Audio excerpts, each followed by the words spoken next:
वे सागर तारे नाय। तोभ्यं नमोस्तु भवे दुःख निवारणाय।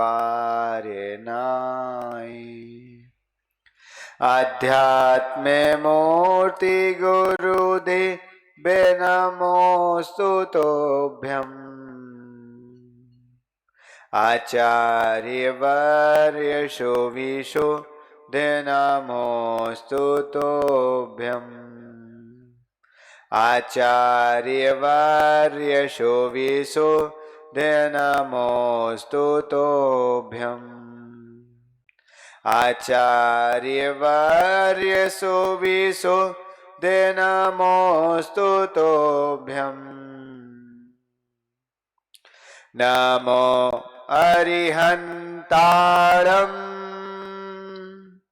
नमो सिद्धारम् नमो आयर्याडम्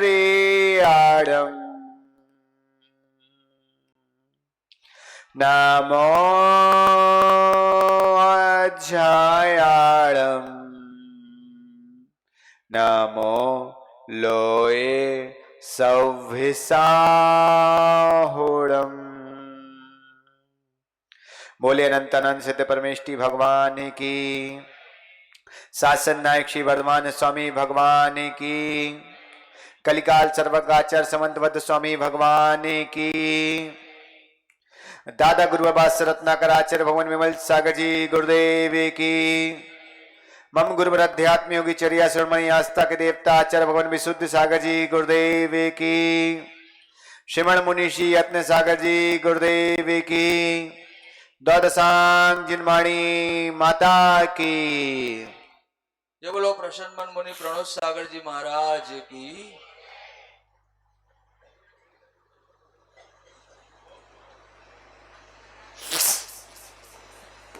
आज हम सबके महापुण्य का उदय हुआ है।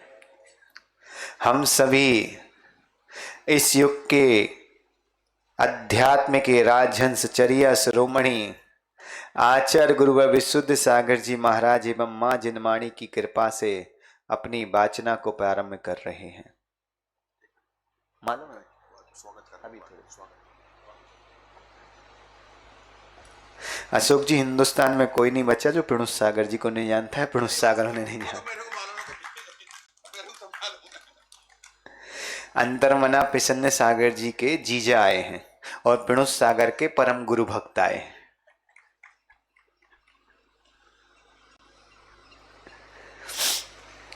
अभी आप सबको एक बहुत अच्छी बात बताऊं, आपको आज एक खुशी का दिन है। संयम। पहली बार जब बेटा बाबू अपन ने छोटा बड़ा सीखा था, छोटा बड़ा, आप गुजराती में जो भी सिखाते हो पता नहीं, हिंदी में तो ऐसे ही होता है। तो जब तुमने सीखा था तब तुम्हें पता चला कि वो क्यों सिखाया गया था? नहीं पता था। अब तो पता चला क्यों सिखाया गया, क्यों सिखाया गया था। अगर तुम्हें सा भी सिखाया गया था, माँ भी सिखाया गया था और या भी सिखाया गया था, उस समय तुम्हें समझ में आया था कि संयम लिख जाएगा? नहीं आया था। सा या माँ सिखाया गया था कि नहीं? लेकिन उस समय समझ में आया था संयम लिख जाएगा। कब समझ में आया था? जब हम KG1 से पहली क्लास में गए थे, तब हमें क्या सिखाया गया था? बड़ा आ और माँ मिला के क्या हो जाता है? आम हो जाता कि नहीं? आ और माँ मिला के आम। तब तुम्हें पता चला था कि दो अक्षरों को मिलाने से क्या हो जाता है? आम होता है। तो आज तुम लोगों को भी सौभाग्य, जो तुमने 10 गाथाओं में सीखा है ना, वो तुम्हारी KG1 की थी समंतबद्ध स्वामी की तरफ से। आज तुम पहली क्लास में एडमिशन लेने जा रहे हो। क्या है? अब आज से 11वां श्लोक आ रहा है। ये 8 अंग आज से चालू होंगे काय के? सम्यक दर्शन के। अभी हमने काय का स्वरूप समझा था? सम्यक का स्वरूप समझा था। समझना, अच्छे से गौर से समझना। काय का स्वरूप समझा था मां? हमने सम्यक का स्वरूप समझा था। सम्यक में हमने कितनी चीजें बताई थी? सम्यक दर्शन, सम्यक ज्ञान और सम्यक, 3 चीजें बताई थी ना। सम्यक दर्शन, सम्यक ज्ञान और सम्यक चारित्र, ये 3 चीजें बताई थी कि नहीं, है ना अशोक जी? सम्यक दर्शन, सम्यक ज्ञान और सम्यक चारित्र। अब उनने हमें बता दिया सम्यक मीन्स, उन्होंने बता दिया देव शास्त्र गुरु पे सच्ची श्रद्धा रखना सम्यक है, लेकिन उनने अब हमने आचार्य महाराज बता रहे कि सम्यक दर्शन क्या है। अब आज से जितनी गाथाएं चालू होंगी, जब तक सम्यक ज्ञान की गाथा नहीं आएगी, जब तक कौन सी गाथा चलेगी? सम्यक दर्शन की। तो आज से हम क्या समझ रहे हैं? सम्यक दर्शन है ना? क्या समझ रहे हैं? सम्यक दर्शन। आपने कभी ये 2 शब्द सुने, साधारण और विशेष? है साधारण और विशेष। अब जैसे हमने बोला राकेश भाई, क्या हो गया? साधारण सी बात, किसी और का भी नाम राकेश हो सकता है, हो सकता कि नहीं? और अपने यहां तो है भी शायद दूसरे एक और राकेश भाई है ना, वो आते अलकापुरी वाले, मामा जी का भी नाम राकेश है। हाँ, आर के जैन साहब का भी नाम राकेश, देखो कितने सारे राकेश मिल गए, है ना? अब हमने बोला राकेश भाई, तो ये साधारण से बोल दिया। अब इसमें विशेषता क्या है? अब हमने बोला कि राकेश को बुला के लाओ, अब 3 राकेश तो अपन को ही मिल गए, अब कौन से राकेश को लेके आओगे? तो कोई विशेषता बनाना पड़ेगी ना, कि भाई जो गुरुदेव को लाए, जो भागीरथ का काम किया, उन राकेश को लेके आओ, या जो सनमति पार्क के ओनर है उन राकेश को लेके आओ, या जो सुदीप के बड़े भाई हैं उन राकेश को लेके आओ, या तनिष्क के जो पिता हैं उन राकेश को लेके, कुछ ना कुछ हमें बताना पड़ेगा, है? वो क्या हो गया? विशेष। तो धर्म भी क्या है? साधारण रूप भी होता है और विशेष रूप भी होता है। तो अभी हमने सम्यक की महिमा जो सुनी वो साधारण रूप से सुनी, अब हम कैसे सुन रहे? विशेष रूप से सुन रहे। क्या सुनेंगे? विशेष रूप से। अब विशेष रूप से सम्यक के 8 अंग बता रहे हैं आचार्य महाराज। अशोक जी आज रात को सोए थे? तुम सोए ना? कहां पे सोए थे? पलंग पे। वो पलंग में कितने पाए थे? 4, और 4 ऐसे थे 4 पैर और 4 लंबे वाले, तो उन 8 को मिला के क्या बन जाता है? पलंग। जो बेड बन जाता है ना, इसमें हम सोते। तो उसी तरह किसी भी चीज को बनाने के लिए 8 चीजों की आवश्यकता होती है, होती ना? जैसे अब 8 चीजें कैसी? जैसे मान लो पलंग पे सोने के लिए 8 पाए चाहिए थे कि ना, 8 पाए से पलंग बना। अब तुम्हारा घर का रूम है, उसमें कितने पिलर होते कम से कम? 4 ऐसे और 4 ऐसे भी तो जाएंगे 8 ही होंगे, 8 का स्क्वायर होता कि नहीं? तो 8 जो तुम्हारे पलंग हैं, 8 पिलर हैं, उसी तरह अब हमारे पास ये 8 पिलर, आज आचार्य महाराज एक एक करके 8 पिलर हमारे बीच में खड़े कर रहे हैं, ठीक है ना? तो इसका मतलब क्या हुआ? जब पिलर खड़े करते तो उसके पहले क्या क्या बिछाना पड़ता है? बेसमेंट। मतलब क्या हुआ? 10 श्लोक में हमने क्या कर लिया? अपने जैन दर्शन का बेसमेंट मजबूत कर लिया एक बार, इसलिए तो ताली बजाओ, तुम्हारा बेसमेंट मजबूत हो चुका है। हमेशा हमारे लिए बजा रहा है, आज तो तुम्हारे लिए बज रहे। अब हम क्या करने जा रहे हैं कि इस पे 8 पिलर खड़े कर रहे हैं। अभी केवल पिलर खड़े कर रहे हैं, याद रखना, पिलर खड़ा करना है, फिर दीवार बनेगी, फिर वो क्या होता है? पलस्तर। ऊपर डालते क्या होता है? फ्लोरिंग, छत डालना, फ्लोरिंग डालना, जो भी बोलते वो होगा। फिर अभी तो उसमें फर्नीचर आएगा, पेंटिंग आएगी, बहुत काम बाकी है, इसलिए खुश मत ज्यादा हो जाना। अभी यही सोचना कि केवल ग्राउंड ही तैयार हुआ, अभी तो बिल्डिंग खड़ी होना बहुत देर है। लेकिन इतना भी खुश होना कि जिन लोगों का ग्राउंड तैयार नहीं, उनसे तो अच्छे कि हमारा ग्राउंड तैयार हो गया धर्म का, है कि नहीं? तो 8 पिलर होते हैं। अब उनमें सबसे पहला कौन सा है आज? निसंकित। तेजस इसको बोलो, निसंकित बोलो। राकेश भाई क्या बोले? निसंकित। नी मीन्स क्या होता है? नहीं, और संकित मीत शंका। शंका शब्द सुना? शंका होना, ठीक है ना? तो अब सबसे बड़ी समस्या यहां आ रही है कि आचार्य महाराज ने तो कहा था कि जो सम्यक दर्शी होता है उसको शंका नहीं होती है, फिर हमें पहले उनने सम्यक दर्शन बता दिया, तो फिर हमें शंका क्या होगी? तो वो बता रहे कौन कौन सी तुम्हारे जीवन में शंकाएं हो सकती हैं, वो नहीं होना। कितने अच्छा है। आप सोचो कि हमें लगता है कि हमारे माता पिता भी इतने प्रेम पूर्वक एक एक अक्षर नहीं समझाते जितने हमारे आचार्य समंत स्वामी ने हमें एक एक अक्षर समझा दिया है। अब अपने 11वें श्लोक का उच्चारण करेंगे, फिर अपन उस पर व्याख्यान करेंगे। यद में वे दृश में वे तत्तम नान्य न चान्य था, यत कंपाए सांबोवत सन्मार्ग्या संस्या रुचि। यद में वे दृश में वे तत्तम नान्य न चान्य था, यत कंपाए सांबोवत सन्मार्गे संस्या रुचि। अब आज से आप लोगों को एक और काम करना है, अर्थ निकालना भी सीखना है, ठीक है ना? कैसे, अब वो बता रहे। अब देखो यहां उन्होंने क्या बोला, यद में वे दृश में वे तत्तुम, तो सबसे पहले तत्व को ही पकड़ लो है। यद में वे मीन्स यद, यदम एव, यदम एव, दशम मेव यानी ये दिशम, जो वापे मात्रा है ना, देखो एक ही, वो ई हो जाता है ना, ई वर्णे ए है ना, तो एक ई का ए हो जाता है ना, तो ने अपनी वापस ई ले ली तो क्या हो गया, ई दिशम हो गया ना। एव मतलब जो तत्व हैं यही हैं, ऐसी प्रकार के हैं, क्या है, यही हैं और इसी प्रकार के, अन्यथा अन्य प्रकार के भी नहीं है।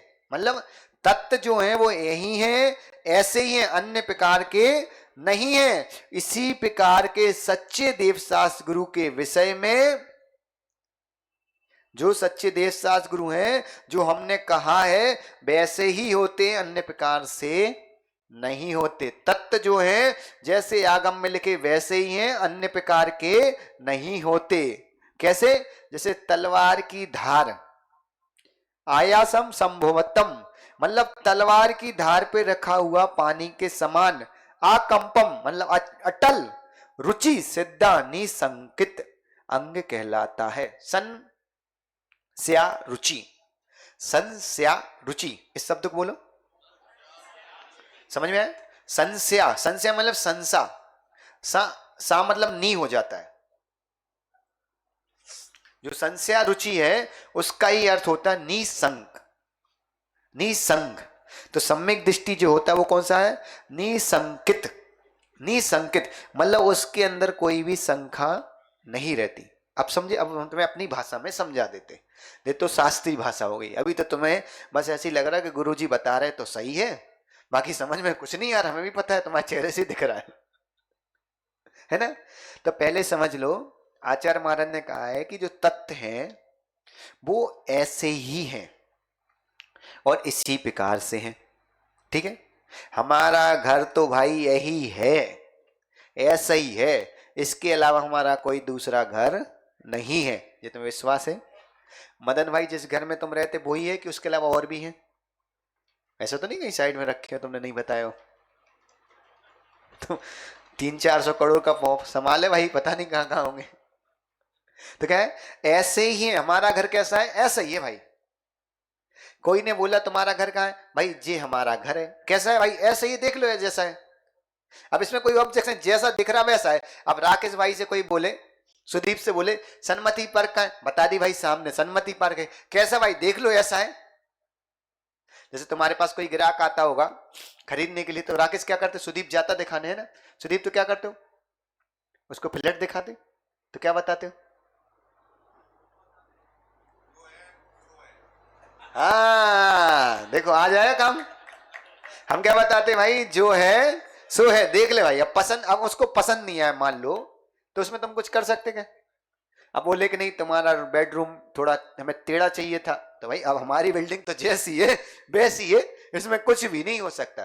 तो क्या सबसे बड़ी चीज समझना कि भगवान जिनेंद्र की वाणी जैसी है वैसी ही है, अन्य प्रकार से नहीं है। और अन्य प्रकार से कोई दूसरी वाणी भगवान जिनेंद्र की वाणी हो भी नहीं सकती। अब कोई बोल दे सुदीप कि राकेश को, जैसे राकेश मान लो जंगल जा रहा, अब रास्ते में तो बहुत सारी टावर हैं, तो सारे टावर के सन्मति पार्क हो जाएंगे? नहीं होंगे। टावर होना सन्मति पार्क नहीं है। सन्मति पार्क की जमीन पे जो टावर है वो सन्मति पार्क के टावर हैं, है कि नहीं आर के जैन साहब? अब आर के जैन साहब बोलेंगे हम सन्मति पार्क में रहते, तो कैसे रहते? वो तो अलग रहते, उसके पास रह सकते, लेकिन बोलेंगे सन्मति पार्क में रहते तो? अशोक जी बोलेंगे सन्मति पार्क में रहते तो? नहीं, वो जहां रहते वहीं रहते। तो उसी तरह क्या है, जो जिनेंद्र भगवान की वाणी है वो ही है, अन्य नहीं है। अन्य नहीं है मतलब कोई भी दूसरी वाणी हमारे लिए जिनेंद्र भगवान की वाणी तुल्य नहीं है। हमारे गुरु ही गुरु है, अन्य कोई भी हमारा गुरु नहीं है। तो इसका मतलब ये नहीं कि पिणुस सागर को गुरु मानते तो पिणुस सागर नहीं, यहां पिणुस सागर नहीं, बीतरागी निर्गंत को गुरु मानना। नहीं तो समस्या क्या हो रहा है, इन गाथाओं को अर्थ लगा के कोई बोल दे कि नहीं हम तो विद्यासागर जी को मानते, तो विद्यासागर जी गुरु हैं। हमारा जीजा बोले कोटा वाला कि हम तो प्रसन्न सागर जी हमारे साले हैं, तो हमारे वही गुरु हैं। नहीं, जो पिच्छी कमंडलधारी है वो सब हमारे गुरु हैं, इनके अलावा कोई भी हमारा गुरु नहीं हो सकता। सम्मान दे सकते लेकिन गुरु तो गुरु ही होता है। समझ आए? कितनी अच्छी बात कि देखो अपनी बात भी रख देना और दूसरे की बुराई भी नहीं करना। ये कला सीखनी है हमें आचार्यों से। क्या? अपनी बात भी रख देना और दूसरे की बुराई मत करना। अब आज एक बहुत अच्छी बात बताऊं, आप सबने एक बात सुनी होगी, आपका समय अच्छा होता है, आपका समय अच्छा होता तो बहुत सारे लोग आपके पास आ जाते। आपका समय अच्छा होता है तो बहुत सारे लोग आपके पास आ जाते, और जब कठिन समय होता है तो बहुत सारे लोग आपसे दूर हो जाते। जैसे कहते ना कि अंधेरे में तो परछाई भी साथ छोड़ देती है, अंधेरे में परछाई भी साथ छोड़ देती है। ये बात गलत है। जैनागम बोलता है अंधेरे आने पे परछाई साथ नहीं छोड़ती, तुम्हारे अस्तित्व में समा जाती है। ये भगवान महावीर की विचारधारा है। तुम्हें क्या सीखना? हम तो ये नहीं सिखा रहे कि लोग साथ छोड़ देते या साथ आ जाते। तुम्हें क्या सीखना है? जब साथ हैं तब भी तुम अपने अस्तित्व में हो, जब लोगों ने साथ छोड़ दिया तब भी तुम अपने अस्तित्व में हो। दुनिया साथ छोड़े कोई दिक्कत नहीं, अच्छे दिनों में दुनिया तुम्हारे पास आए कोई बड़ी बात नहीं। अच्छे दिनों में दुनिया तुम्हारे पास आए कोई बड़ी बात नहीं, क्योंकि वो तुम्हारे पास कभी आते ही नहीं, तुम्हारा अस्तित्व ही तुम्हारे पास रहता है। और बुरे दिनों में, कभी भी बुरे दिनों में दुनिया तुम्हारा साथ छोड़ भी दे, बुरे दिनों में दुनिया तुम्हारा साथ छोड़ भी दे तो कोई बड़ी बात नहीं, क्योंकि अस्तित्व तो तुम्हारा तुम्हारे पास ही है। तो सबसे कीमती हमारे लिए दुनिया नहीं, सबसे कीमती हमारी आत्मा है। वो बुरे दिनों में भी हमारे साथ रहती है और अच्छे दिनों में भी हमारे साथ रहती है। तो आज से हमें दुनिया की तरफ ध्यान नहीं देना, अपनी आत्मा की तरफ ध्यान देना है। अब इसको और अच्छे से समझाएं। एक व्यक्ति था मां, और वह व्यक्ति आकाश क्या हुआ, वह व्यक्ति जो था बाबू, वह भयंकर दारू पीता था, जैन था और दारू पीता था। और अशोक जी दारू भी ऐसे नहीं पीता था कि रात में ही पीता था। तुम्हारी नहीं बोला, व्यक्ति की बोल रहे, तुम अपने पे ले लो। ठीक है कोई बात नहीं, अब तो नहीं पीते ना? हाँ बस तो ठीक है। वो व्यक्ति था तो दारू पीता था। ये भी बहुत अच्छा गुण है, अपनी गलती को इतने लोगों के बीच में सुधार लेना और स्वीकार कर लेना बहुत बड़ी गुण है। इनसे कुछ सीखो मत सीखो, एक चीज सीख लो, इनका भोलापन। नहीं कभी कभी कुछ छुपा लिया और वरना उससे नहीं छुपाने से भी गड़बड़ हो जाती है। पंचम काल है। नहीं तो क्या है कि वह व्यक्ति दारू पीता था, सब लोग अच्छे समझना प्रदीप है। और जब वह व्यक्ति दारू पीता था तो वह व्यक्ति केवल दारू पीना ही नहीं सीख लिया, उसने उसके साथ जुआ खेलना भी सीख लिया। अब जुआ खेलेगा तो पैसा जीतेगा भी और पैसा हारेगा भी। और स्वाभाविकता क्या होता है हसमुख काका जी, जब कोई व्यक्ति गलत संगति में जाता तो शुरू में तो जीतता है पर जीवन भर वो हारता ही है। कभी भी आप किसी व्यक्ति का इतिहास उठा के देख लो, जो गलत संगति में गया शुरू में जीतता है, राष्ट्र तक वो हारता है। अब वह व्यक्ति जुए के चक्कर में हारने लगा तो पैसे कम पड़ने लगे तो क्या करने लगा, वह व्यक्ति जो था वह चोरी करने लगा। और जब वह व्यक्ति चोरी करने लगा मां, तो चोरी करता, अब कहीं ना कहीं चोरी करता तो पकड़ा जाता तो मारा पीटी भी करने लगा। जैन था, समझिए ना, जैन व्यक्ति की बता रहा हूं है। अब उसके बाद क्या हुआ कि मारा पीटी करने लगा तो घर में भी उसकी मानसिक तनाव होने लगा। अब जब घर में तनाव होने लगा तो वह उसको ना उसकी पत्नी उससे बात करती ना परिवार वाले बात करते, तो क्या हुआ, वह रियल व्यक्ति की कहानी बता रहा हूं मैं, ऐसे कोई काल्पनिक नहीं है। वह व्यक्ति, अब वो अपनी पत्नी उसको मिले नहीं, परिवार वाले नहीं मिले तो डिप्रेशन में जाने लगा। अब डिप्रेशन से हटने के लिए वो वेश्यालय जाने लगा। ठीक है, अब जुआ भी खेल रहा, दारू भी पीता, वेश्यालय भी जा रहा, चोरी भी कर रहा है। अब चोरी कर रहा है, मार रहा है तो शिकार भी हो गया एक तरीके से, किसी भी जीव को मारना तो शिकार ही है ना। अब वो आगे चल के क्या हुआ, उस व्यक्ति को ऐसी ऐसी संगति मिल गई कि वो मांस भी खाने लगा। ठीक है, अब ऐसा व्यक्ति अगर नगर में हो तो हम लोग माताएं क्या करती, उसको देख के पहले घर के अंदर किसी भी स्त्री को छेड़ता हो, दारू पीता, खूब दिन भर दारू पीता, बिल्कुल दिन भर इन्हीं काम को करता हो, तो ऐसे व्यक्ति से हम लोग डरते कि नहीं, सब लोग डरने लगे। अब लेकिन एक बार घटना क्या घटी मां, उसके नगर में आचार्य भगवान शांति सागर जी महाराज पधारे। कौन, आचार्य भगवान चारद चक्रवर्ती शांति सागर जी महाराज पधारे। महाराष्ट्र की घटना थी, है ना, कुंभोज बाहुली, इसके पास में ही गांव है।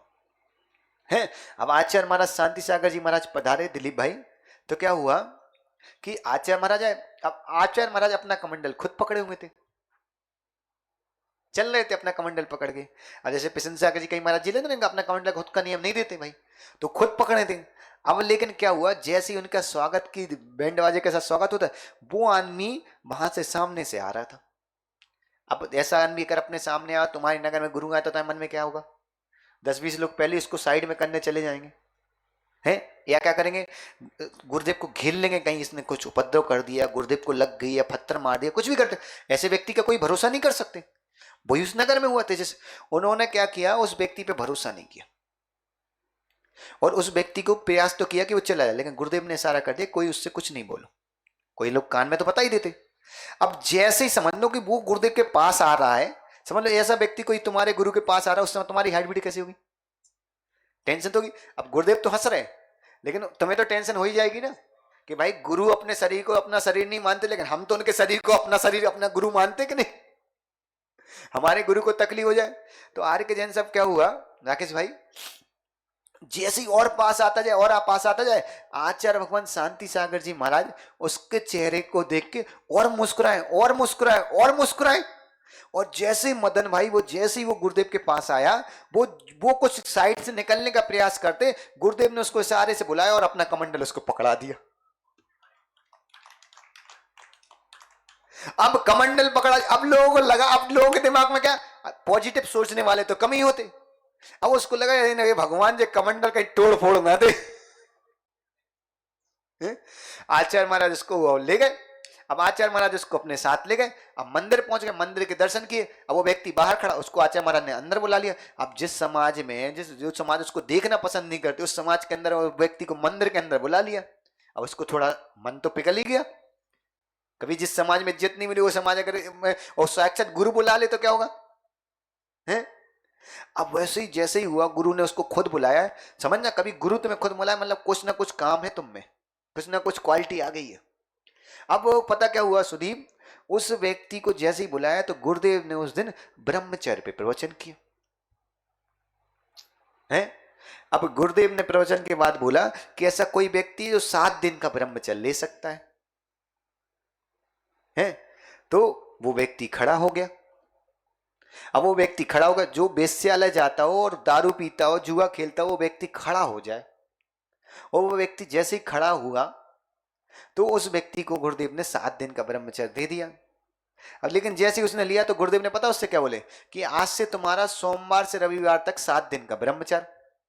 अब तुम्हें क्या लगा, सोमवार से रविवार तो प्रतिदिन ही आते, अब कौन सा दिन बचा जिस दिन उसका ब्रह्मचर्य नहीं हुआ। 7 दिन संख्या से थोड़ी दिया, क्या दिया, सोमवार से। अब जैसे ही रविवार के बाद फिर क्या आ जाएगा, तो उसका क्या हो गया, अब आजीवन ब्रह्मचर्य हो गया। अब गुरुदेव उस नगर में 3-4 दिन रुके और वो रोज सेवा करने आए। लोगों को भी अच्छा लगने, गुरु के प्रभाव से, चलो इसने इतना सुधार किया। 3-4 दिन उसने कोई दारू नहीं पी, कोई कुछ नहीं किया। अब जो लोग ज्यादा दारू पीने लगते तो उनके शरीर में क्या होता है, दम नहीं पीते तो उनके शरीर टूटने लगता, दर्द होता, बहुत पेन होता, छोड़ना बहुत मुश्किल हो जाता। बाजार में खाना, जो उसके दोस्त वगैरह सड़क पे दिखते वो भी देखते कैसा पागल है, छोड़ गया।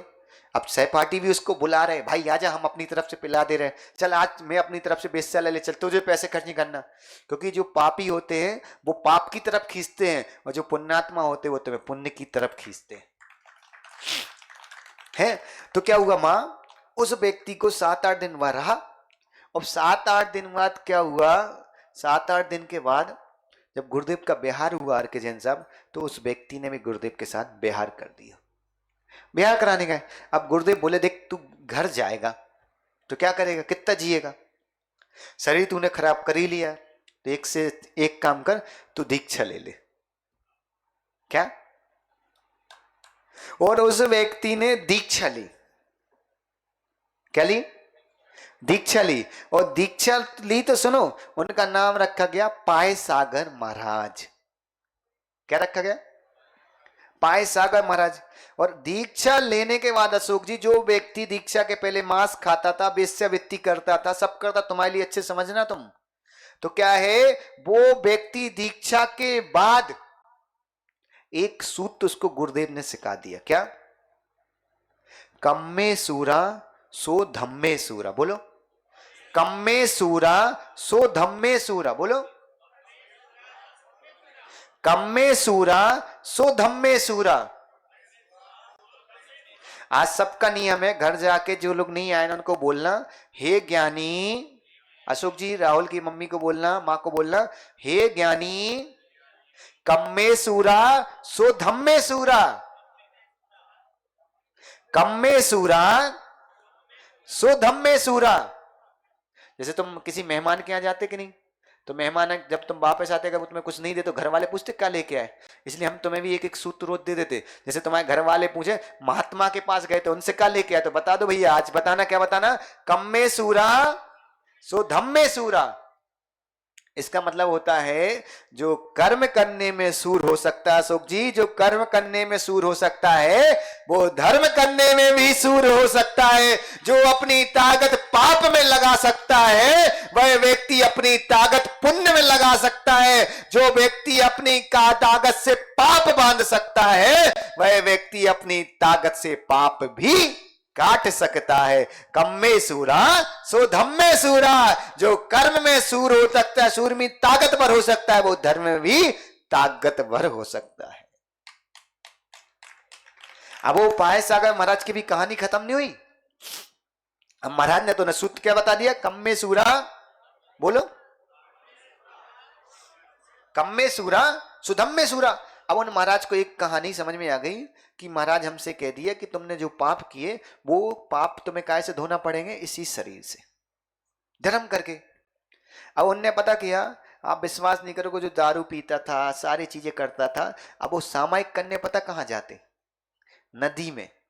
और कब? भरी गर्मी में, और नदी सूखी और रेत गर्म। ऐसे पाय सागर महाराज जो हुए हैं वो गृहस्थ अवस्था में सत्वेशन का सेवन करते थे, इतने पापी थे वो। और जब दीक्षा ली तो भरी गर्मी में, दिलीप भाई, दीक्षा लेने का भरी गर्मी में दोपहर की सामयिक रेत में जाके करते। और कैसे करते कि खड़े होके नहीं, रेत गर्म में कितनी गर्म हो जाती, रेत सबसे ना गर्म होती ना, बालू, और उसमें भी घुटने के बल खड़े होके दोपहर की 2.5 घंटे की सामयिक करते। जब उनसे कोई पूछता कि महाराज काय को शरीर को कष्ट दे रहे, तो पता क्या बोलते, अरे बाबू जब मैं पाप कर रहा था जब तू मुझे समझाने नहीं आया, अब धर्म कर रहा हूं तब मुझे समझाने आ रहा। अरे जब पाप कर रहा जब बता देता तो पाप ही नहीं होते, अब धर्म कर रहा तो इससे क्यों रोक रहा है। तो दुनिया के लोग ऐसे ही हैं, जब तुम पाप करते कोई बताने नहीं आता, जब तुम धर्म करने लगते तो लोग बताने आते। क्या होता राकेश भाई, अशोक भाई, जब तुमने चातुर्मास नहीं कराया तो कोई तुमसे कुछ नहीं कह रहा था, चातुर्मास कराए तो कितने सारे लोग कितनी सारी चीजें कहने लगे। तो याद रखना, जब जब धर्म की चीजें होंगी लोग तुम्हारा विरोध में खड़े होंगे, और जब पाप की चीजें करोगे लोग तुम्हारे सपोर्ट में खड़े होंगे। याद रखना, जो पाप के समय सपोर्ट कर रहे वो तुम्हारे दुश्मन हैं, और जो धर्म के समय तुम्हारी मदद कर रहे हैं, समझना वो ही हमारे सच्चे मित्र हैं। सोचो, धूप में वहां कल्पना करो कि अपन नंगे पैर सड़क पे नहीं चल पाते, बालू मतलब सबसे ज्यादा गर्म। आपको याद होगा ना, आप लोगों ने कभी वो मक्के सिकवाए होंगे, चने सिकवाए, काय में सिकते हैं? और आजकल तो दुनिया में आम वगैरह सब बालू में सिकने की नई परंपरा चालू हो गई। खाते ना मार्केट में, कितनी गर्म होती है। नीचे अग्नि, ऊपर लोहे की कढ़ाई, फिर बालू, फिर भी उसमें चीज नॉर्मल पानी की अपेक्षा जल्दी सिक जाती है। सिक जाती कि नहीं? जैसे ना मक्के वगैरह डालते, मतलब मुश्किल से 2 मिनट में ही तो वो पूरे फट फट फट फट फट फूट जाते होता। तो कितनी गर्म होती, बिल्कुल ऐसी उबलती है। और वो नदी, पूरी नदी की बालू वहां घुटने के बल, मतलब घुटने से नीचे के पूरे पैर उस नदी में बालू पे, कितनी गर्म लगती होगी। लेकिन क्या सोच के कि भाई जिस शरीर से मैंने पाप किया है उसी शरीर से तो पाप धोना है। जिस पानी से कीचड़ होता है उसी पानी से तो कीचड़ धोया जाता है। तो वही तुम लोगों को सीखना, जिस मन से आज तक तुमने पाप किए, जिस मन से तुमने आज तक अशुभ सोचा, अब उस मन से ही तो अपने पापों को धोना है। उस मन में ही तो अच्छे अच्छे भाव लाना है। अब कोई गाली भी दे दे तो यही बोलना कि भाई ठीक है, दे दी, कोई बात नहीं, हमें नहीं देना। हमने 60-70 साल तक गाली ही तो दी है, अब तो हमें केवल लोगों की तारीफ करना है, लोगों को जय जिनेंद्र बोलना है। जहां हम कुत्ता बोलते थे अब हमें वहां जय जिनेंद्र बोलना शुरू करना है? तो क्यों आए उनके मन में ये विचार? हम ये बताना चाह रहे, एक सूत्र, एक गुरु का सानिध्य कितनी कैपेसिटी ला सकता है। कभी सोचो, जिसको पूरे नगर को भरोसा था कि गुरु के ऊपर उपसर्ग नहीं कर दे, आज वो नगर में जब वो दीक्षा लेके गए होंगे तो जो लोग उसको देख के गाली देते होंगे वही लोग उसके सामने हाथ जोड़ के, हे स्वामी नमोस्तु नमोस्तु नमोस्तु, हमारे घर में आओ, हमारे घर को पवित्र करो, क्या आपके चरण पड़ जाए तो हमारा घर ग्रह ग्रह संतान भी हमारी पवित्र हो जाए। आपके चरणों में माथा टेक के हमारे परिवार को पवित्र करो, हमारे घर का अन्न ग्रहण करो। जहां लोग उनको गाली देख के गेट बंद करते थे, आज अपने पूरे दरवाजे खोल दिए कि गुरुदेव पधार रहे। ये धर्म का प्रभाव होता है। क्या सोच रहे हैं? एक पापी जिसको कोई नजर उठा के नहीं देखता, वो दीक्षा ले लेता, संयम ले लेता मां, तो वो पूरा नगर उसके पूरे पापों को भूल जाता है। और क्या होता है? उसकी चर्या को देखता है? आज देखो, ऐसा नहीं, वर्तमान में भी अब पिशन सागर जी हैं, उनका नियम है, होली होती ना, होली की अष्टानका से गुरु पूर्णिमा की अष्टानका तक वो दोपहर की सामायिक धूप में बैठ के करते। यही तो सबसे ज्यादा गर्मी का समय होता है, मार्च अप्रैल मई जून है। नवंबर दिसंबर जनवरी में तो कोई भी धूप में बैठ जाए, हैरान भी बैठता धूप में, है कि नहीं है? और दिन भर बैठता वो सामायिक, उस समय उनकी स्किन देखना है कि पूरी जल जाती है। और 2-2 उपवास पे धूप में बैठना, तो क्या है? क्योंकि उन्हें मालूम है कि भाई अनादि काल से हमने जिस मन से पाप किए, अब उस मन को बस में करेंगे दिलीप भाई, उस मन को बस में करेंगे तभी तो हमारे सारे पाप धुलेंगे। और वो तो इतने बड़े तपस्वी है कि उनके तो हमें लगता सारे पाप धुल गए होंगे। समझना कि वो आगे की इतनी अच्छी व्यवस्था करके जा रहे हैं कि अपन सब तो नीचे वाले स्वर्ग में बैठ रहेंगे, भी अपने ऊपर वाले स्वर्ग में रहेंगे, वहां से अपन को हाय करेंगे, बाबू बैठे हो, ठीक हो।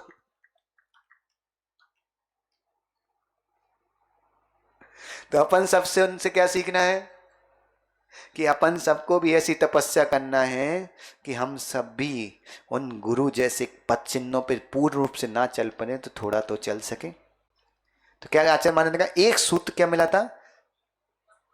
कम्मे सूरा धम्मे सूरा। अब कोई बोले कि अशोक जी पहले तुम कैसे थे अब कैसे हो, तो कुछ जवाब मत देना, केवल इतना ही बोलना, कहना कम्मे सूरा धम्मे सूरा है। जयदीप कोई बोले कि पहले तो कभी गुरु के पास नहीं गए, तो कहना कम्मे सूरा सो धम्मे सूरा। जब नहीं गए थे बाबू, जब तुम कौन से बताने आए थे कि जाओ, अब जा रहे तब काहे को रोकने आ रहे। हमने देखा कोई व्यक्ति दिलीप भाई 18-18 15-15 घंटे ऑफिस में बैठे, एक व्यक्ति उसके पास बिल्ले ही कोई आएगा, चलो भाई महाराज आए दर्शन कर लो, ऐसा कोई नहीं आता। और जब वो व्यक्ति 10-10 साल नहीं जाए, फिर पता क्या होता है, अब आ रहा है तो भी लोगों को समस्या, अरे तुम तो रोज आने लगे, क्या बात है, क्या हो गया, क्या कोई समस्या आ गई कि गुरु के पास का यार है? अरे भाई क्या व्यक्ति के समस्या में गुरु के पास आता है, तो क्या है। अब कोई भी बोले राकेश भाई बहुत अच्छा सूत्र मिल गया आज तुम्हें, कोई बोले कि भैया तुम्हें क्या पड़ी, इतना पैसा कमाते हो, चातुर्मास कराते, कभी गुरुओं के पीछे दौड़ते रहते, तो कहना भैया कम में सूरा सो धम में सूरा। अब जब हम पाप कर रहे थे अनादिकाल से, जब तो तुम्हें बताने नहीं आए, अब हम धर्म करने लगे तो बताने आए। दिलीप भाई कोई बोले कि क्या लगा तुम गुरुदेव कहते हो गुरुओं के संगपति बन के बैठ जाते, इतना पैसा कमा रहा पूरा बिहार में खर्च कर दे रहे मदन भाई, तो क्या बोलना, कहना भैया जब पाप रूपी पैसा कमा रहे थे अब तो तुम बताने आए नहीं, जब हम कम में सूरा थे, अब धम में सूरा है तो तुम्हें काहे को समस्या हो रही, हो जाने दो। बहुत अच्छी चीज मिल गई आज तुम्हें, दो चीज तुम्हें मिल गई, एक जुलाई में मिली थी जो है सो है, और दूसरी क्या मिल गई, कम में सूरा सो धम में सूरा। हसमुख जी कोई बोले कितना दान काहे को करते, तो कहना कम में सूरा सो धम में सूरा। इतने पाप से पैसा कमाया है तो देवसास गुरु के चरणों में लगाएंगे तो उसी पाप, उसी पैसे, जिस पाप पैसे के लिए हमने पाप कमाया उसी पैसे तो तुम्हारे पाप धुलेंगे, है कि नहीं। आप देखो कभी कपड़े सुखाए मां, आपने कपड़े धोए, ऐसी कोई मां जिसने कपड़े धोए हो, सब नहीं धोए है कि नहीं। अब मान लो अविनाश की, अमित की बेटे की मां अजित नाथ की, अब अविनाश बाबू बाहर गए, बाहर जाते तो कपड़े गंदे होते, होते कि नहीं होते, तो जब उनको हवा लगती है, धूल लगती, जब भी कपड़े गंदे होते, और जब धुल जाते वे सूखते काहे में, तो जिसमें गंदे हुए उसमें ही तो सूखेंगे बाबू, तो जिससे पाप हुआ उससे ही तो पाप धुलेंगे। तो आज की गाथा क्या समझा, एक सूत्र आज हमें यह सीखना है कि ध्यान में याद रखना कि जो जिनेंद्र भगवान ने कहा है वो सत्य है, उसके अलावा दूसरी कोई भी बात सच नहीं हो सकती। बोलने वाला सुख जी कितना भी अच्छा हो, क्या है, तुम लोग बहुत सीधे हो, कोई व्यक्ति आए अच्छी बात बोले तो स्वीकार उसकी बात को करना, उसको मत करना, पहले देखना कि वो अहिंसावादी है कि नहीं है। अपने देश में ऐसे ऐसे लोग हो गए जो 36-36 घंटे व्याख्यान किया है, लेकिन उनका भोजन पूछो तो क्या है, मछली और चावल, राइस फिश खाते थे। अब बताओ जो व्यक्ति कितनी भी अच्छी बात कर ले लेकिन किसी जीव को मार के खा रहा, वो व्यक्ति कभी अच्छा हो सकता क्या, नहीं हो सकता। तो क्या है, जिनेंद्र भगवान की वाणी ही सच है, आशीष बाबू जिनेंद्र भगवान की वाणी ही सच है, इसके अलावा कोई भी वाणी सच नहीं होती। और दूसरी चीज क्या कह रहे हैं, यद में वे दृश्य में वे, ऐसी ही है और इस प्रकार है, अन्य प्रकार से नहीं है, किसी भी प्रकार की शंका नहीं करना। भगवान ने कहा है कि पानी छान के पीना, तो पानी छान के पियो या ना पियो, लेकिन मन में ऐसे भाव नहीं लाना किसने देखे जीव होते कि नहीं होते, है कि नहीं। आलू में भगवान ने कहा जीव है, अब हमें थोड़ी देखते तो हम क्या बोलते, किसने देखे होते कि नहीं होते, नहीं, भगवान जिनेंद्र ने कहा है तो नियम से उसमें जीव होते ही हैं, क्योंकि गहरे गहरे किसी और ने नहीं, जिसने तपस्या करके अपनी आत्मा को शुद्ध किया उनने कहा है, उनने नहीं कहा जिनने उन्हें किसी को मार के परमात्मा बने, उनने कहा है जिनने अपने कर्मों को नष्ट किया है उनने कहा है, और जो अपने कर्मों को नष्ट कर चुके हैं वो नियम से पवित्र होगा, वो पवित्र व्यक्ति कभी भी झूठ नहीं बोलता। तो क्या है, जिनेंद्र भगवान की वाणी कैसी है मां, सच्ची है, प्योर है, 100%, कोई भी डाउट करने की जरूरत नहीं है। अब लेकिन फिर मन में एक विचार आता है कि हम तो इतने सारे पाप करते, जो जिनेंद्र भगवान ने कहा, हम वो पूरे मार्ग पे तो नहीं चल पाते, है ना। हम कई बार ऐसा होता है रात्रि में पानी भी पीना पड़ जाता है, कई बार हमें कुछ खाना भी पड़ जाता है, इधर उधर भी खाना पड़ता है, तो फिर हम उस समय हमें पाप लग रहा कि नहीं, याद रखना उस समय आपको पाप भी लग रहा और आपका सम्यक भी जा सकता है। पर एक चीज ना आपको छोड़ना है, आपको बस एक विचार करना है रोज सोने से पहले कि भगवान जिनेंद्र ने जो कहा है वो ही सच है, मैं अभागा हूं कि उस मार्ग पे नहीं चल पा रहा हूं। इतनी सी कितनी सी लाइन है, भगवान जिनेंद्र ने कहा है 5 शब्द, वो ही सच है 8 शब्द, मैं अभागा 10 उस मार्ग पर नहीं चल पा रहा हूं। 20 शब्द के तुमने अक्षर बोला, लेकिन ये 20 शब्द अगर तुम्हारे हृदय से प्रतिदिन निकले तो याद रखना तुम्हारा सम्यक बचा रहेगा। पानी मत पियो, अगर पीते हो और पीना भी पड़ रहा तो ठीक है। क्या मानना मदन भाई, रात्रि में मान लो तुम्हें दवाई लेनी है, पानी पीना है, तो क्या सोच के पीना कि भाई नहीं छूट पा रहा है। लेकिन भगवान जिनेंद्र का मार्ग यही है कि रात्रि भोजन करना गलत, इस चीज को स्वीकार करना। जैसे अशोक जी ने भी बोला कि हम 4 साल पहले पीते थे, तो उन्हें स्वीकार किया ना, जब तो वो बोल पाए, उन्हें विश्वास हो गया कि नहीं भाई भगवान ने कहा कि गलत है, तो उन्हें जब विश्वास, अगर उन्हें मालूम हो जाए कि गलत नहीं है, तो फिर क्यों क्यों क्यों छोड़ता कोई व्यक्ति। लो, बहुत बढ़िया, बहुत बढ़िया, बहुत बढ़िया। सोचो रात्रि में पानी का भी त्याग कर दिया, कितनी बड़ी बात है। तो क्या है, भगवान अगर कोई पीता भी है, माँ हम यदि बोले कोई पीता भी है, तो क्या विचार करो, अगर हम कभी मान लो आलू खा लेते हैं, कभी मान लो हम पानी पी लेते हैं रात्रि में, या भोजन कर लेते, किसी कारण वैसे हम पे नहीं छूट रहा, हमारी सामर्थ नहीं है, तो भी तुम्हें पाप तो लग रहा है, लेकिन तुम्हारा सम्यक बच सकता है उस समय, अगर तुम इतनी सी बात सोचते हो कि भगवान जिनेंद्र ने कहा कि रात्रि भोजन करना गलत है, आलू खाना गलत है, बाजार का खाना गलत है, भगवान जिनेंद्र ने ना कहा है तो वो सही है, हम कर रहे जो हमारी सामर्थ की कमजोरी है, भगवान जिनेंद्र ने वो बताया वो ही मार्ग सही। इतनी सी सोच तुम्हें सम्यक में डर रखती है, क्योंकि तुम्हारी सिद्धा भी नहीं टूटी, तुम्हारी क्रिया टूटी है, सिद्धा नहीं टूटी। और सम्यक कब जाता, सिद्धा टूटने से जाता, क्रिया टूटने से। तो इसका मतलब ये नहीं हमने सर्टिफिकेट नहीं देते कि खाओ, नहीं तो पता चला जो लोग नहीं खाते वे भी शुरू कर दें कि गुरुदेव ने तो बोल दिया भाई, ऐसा नहीं बोला, मजबूरी में खाना पड़ रहा है तो बनना तो उत्कृष्ट है। जैसे अशोक जी ने छोड़ा, ऐसे हर किसी को छोड़े। और अशोक जी अब टेंशन नहीं है, तुम तो अपनी पूरी जिंदगी भी जी ली, और तुम तो सोचो तुमने बोनस भी जी लिया, ये तो डबल बोनस ही चल रहा है तुम्हारा, है कि नहीं। इसी मंगल भावना के साथ कि भगवान जिनेंद्र की वाणी सच थी, सच है, और उनकी वाणी में कोई झूठ नहीं है, और इसके अलावा कोई भी वाणी सच नहीं हो सकती।